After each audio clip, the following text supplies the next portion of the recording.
Okay, so how to write the IELTS writing task 2 and the write essay part of the PTE examination. Hello guys, this is a video in which I'm going to show you how you can write a essay in any of these two exams. And to be frank, this is the only thing that is exactly the same in both of them. So you can write the exact same answer in PT as well as IELTS and you'll get a good score in both of them. In this video, I'm going to show you some strategies and some tips on how you can write a good essay. Now, let me warn you at the beginning, this is not a one night improvement scheme. So this is a concept that I'll explain it to you, and if you understand it, if you apply it, and if you practice it enough, then you'll be able to write good essays in a very short amount of time. So bear with me while I show you how it's done. So to find out the topics, I went to Google and I looked for PTE essay topics. Now you can do the same thing for IELTS, but let me show you. The kind of questions you get in both the examinations are very similar. So you will see that over here there's a statement and they are asking you discuss both sides and give your own opinion. Another type of question is, do you agree or disagree? There's a simple statement and there's a simple question following it which you will answer in the essay. Again, you see to what extent do you agree or disagree, and there are many other types like advantages and disadvantages, also a problem which you have to provide the solution and the causes for it. So depending on the type of essay you get, you'll be writing the answer. Now here's the thing, this is a concept that you can apply to any one of them. It's just a matter of understanding it, applying it, and practicing enough. So let's continue. So to start with, regardless of which kind of question you're going to get in the exam, you have to make 4 paragraphs, where the first one is called introduction. In this one you will introduce the topic. The second one is called a body, paragraph 1. Third one is a body, paragraph 2. And these are the 2 paragraphs which will depend on the kind of question you're getting. So if they are asking you about the advantages and disadvantages, in the first one you could write either one, and in the second one you'll write the other one. If they are asking you about agree, disagree, this is what you write in these 2 paragraphs. If they are asking you to discuss both sides, then in the first one, body paragraph 1, you will discuss one side, and in the next one you will discuss the other one. And the last one is conclusion. So regardless of the type of topic you get, you will be always making these 4 paragraphs, and these 2 will stay the same, the introduction and the conclusion. This is something that does not change. However, these 2 will change depending on the type of question you get. So let me show you with an example of how I use this format to write an essay. To give you a demonstration, I picked a topic from the same website that I showed you earlier. So I picked a topic from this one. Some people believe that the sole aim of higher education is to make people ready for employment. To what extent do you agree or disagree? And you have to discuss this. Now, if you guys think I picked an easy topic, feel free to comment below on the video and I'll show you how you can write your topic as well. So it doesn't really matter what kind of topic it is. Once the concept is cleared, once you're used to it, once you have practiced enough, then really no topic would be difficult for you. So now I'm going to write the essay, and after the essay is done, I'll fast forward through this bit.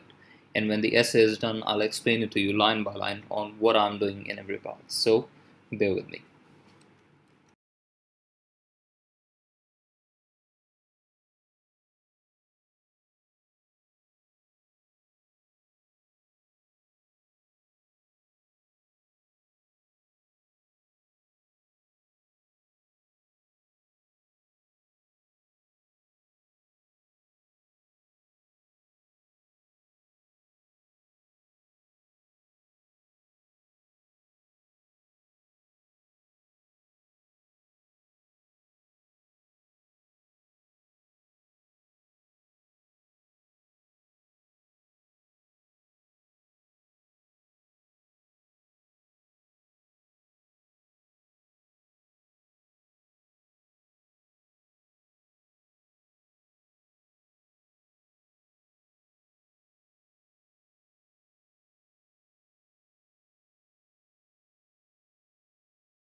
Okay guys, so the essay is complete and I'm back to discuss what I did over here and to explain it to you on what are the concepts that are behind the way I write this essay. So this was my question. Some people believe that the sole aim of higher education is to make people ready for employment. To what extent do you agree or disagree? Discuss. Now, what you have to do in the introduction part, the very first paragraph, is pick out what the main keywords are in your question. In my case, this was the sole aim of higher education is to make people ready for employment. So this is what I have to cover in the introduction. The introduction has to relate to this topic, and this is something that I did over here. See, in the very first line, education plays a vital role in the personal and professional development of any individual. So I wrote something about education. In the next line, in this era, survival is practically impossible without a good qualification. So, qualification. Again, back to education. But in similar regards, some believe that the sole purpose of higher education in these times is to prepare people for employment, not for the sake of knowledge. In this line, I covered the main question. Sole aim of higher education is to make people ready for employment, so I paraphrased this line and wrote it in a different manner. Now, this line, the last line of the introduction, this will depend on the kind of question you get. In this case, they are asking me to what extent do you agree or disagree. That's why my answer is I partially agree with this statement and my viewpoints are written in following paragraphs. If it was something else, let's say if it was advantages and disadvantages, so the last line of my introduction would change to according to the kind of question I get. So in that case, the line would be something like the advantages and disadvantages of this scenario are written in forthcoming paragraphs. And let's say if it was discuss both views, then both the views will be discussed in the following paragraphs. So something like that. It depends on the kind of question you get. That's the way you'll have to frame the last line of your introduction. Now, getting back to the essay. In the body paragraph 1, now here, excuse me, I missed something very important. I partially agree with this statement and my viewpoints are written in forthcoming paragraphs. Now, I could have said that I agree with this statement or I disagree with this statement, but the reason I said I partially agree is because I wanted to have more content that I can write. Consider this scenario. If I only agree with this statement, then my whole essay would be based on why I agree with this statement. So all my points have to prove that these are the reasons I agree with this statement. On the other side as well, if I said I disagree with this statement, my whole essay would be based on why I disagree with this statement. So I said I partially agree with this statement because I wanted to have a choice of content I can write. In this scenario, I can also write the reasons I agree and the reasons I disagree. I hope you follow this concept. This is very, very important when you're going to write an essay on agree and disagree. So always keep this in mind. In 90% of the cases, you're getting a question where they ask you to what extent do you agree or disagree. It is better to go with I partially agree. The reason being you can cover more content. So in the next paragraph, body paragraph 1, what I was trying to do is I was trying to explain why I agree with this statement. Now, some people take writing the very tough way, but in simple terms, whatever you're writing has to prove that why you agree or why you disagree with the statement. So in this case, this paragraph of mine is based on why I agree with this statement. So let me show you what I did. The main reason I'm in agreement with this statement is that the basic purpose of educational systems ever since they were invented was to make sure that the industries don't run out of employees. This is why subjects such as maths, science, and language were introduced in schools and to make sure everybody learns the basics to work in any stream. Now guys, this is technically one point. These are not two different points. This is the main point that I mentioned in the first line, and the second point the second line, sorry, is just an explanation to the point, and this is a concept that you have to grab. You don't have to write too many points in your essay. All you have to do is write a point and simply explain it. Now I'll show you the second point, then I'll get to it. Secondly, no company would hire an individual without a decent qualification, and the unemployment rates in current times prove it. Again, the following is the explanation. Regardless of the job they are hiring for, some sort of qualification is mandatory to be considered for the role, and the only jobs in exception to this rule are ones involving unskilled labor. Again, the point is in this line, and the line following that is just an explanation. So guys, keep this in mind. Write a point and then explain it. That's all you have to do. And for one good paragraph, for example in this case body paragraph 1, you only technically need 2 points. You'll write a point, you'll explain the point, and that's all you have to do. 2 points each paragraph, that's all you need. So getting on to the next paragraph. In this one, I had to say why I disagree with this statement. Remember, I said I partially agree, so the body paragraph 1 is based on the agreement side, and the body paragraph 2 would be based on the disagreement.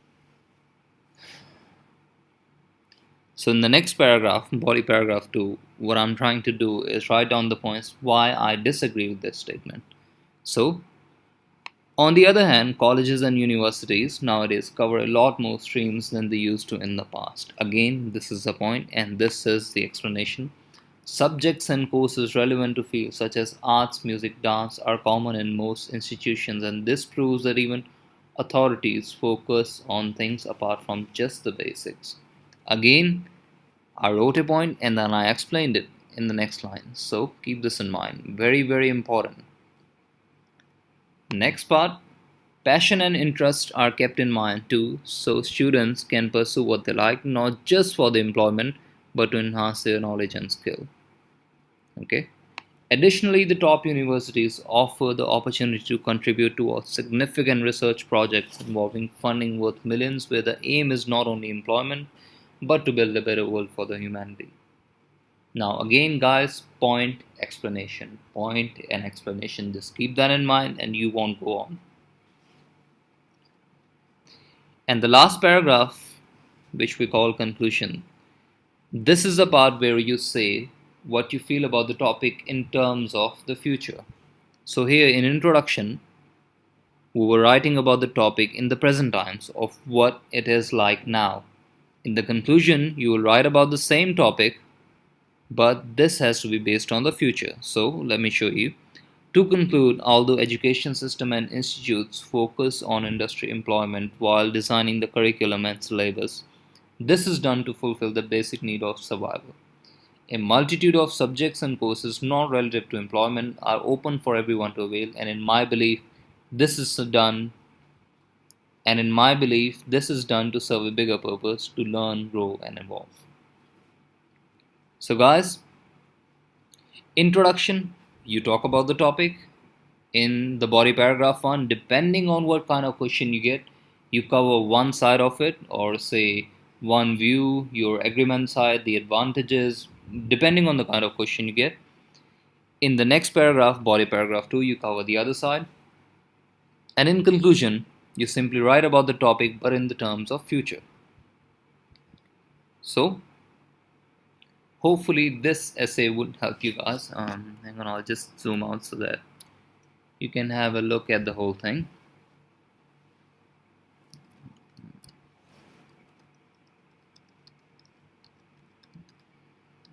Okay, so this is the complete essay.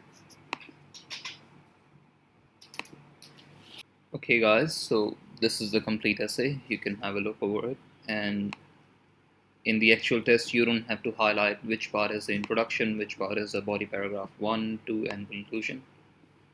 So this is what your answer would actually look like.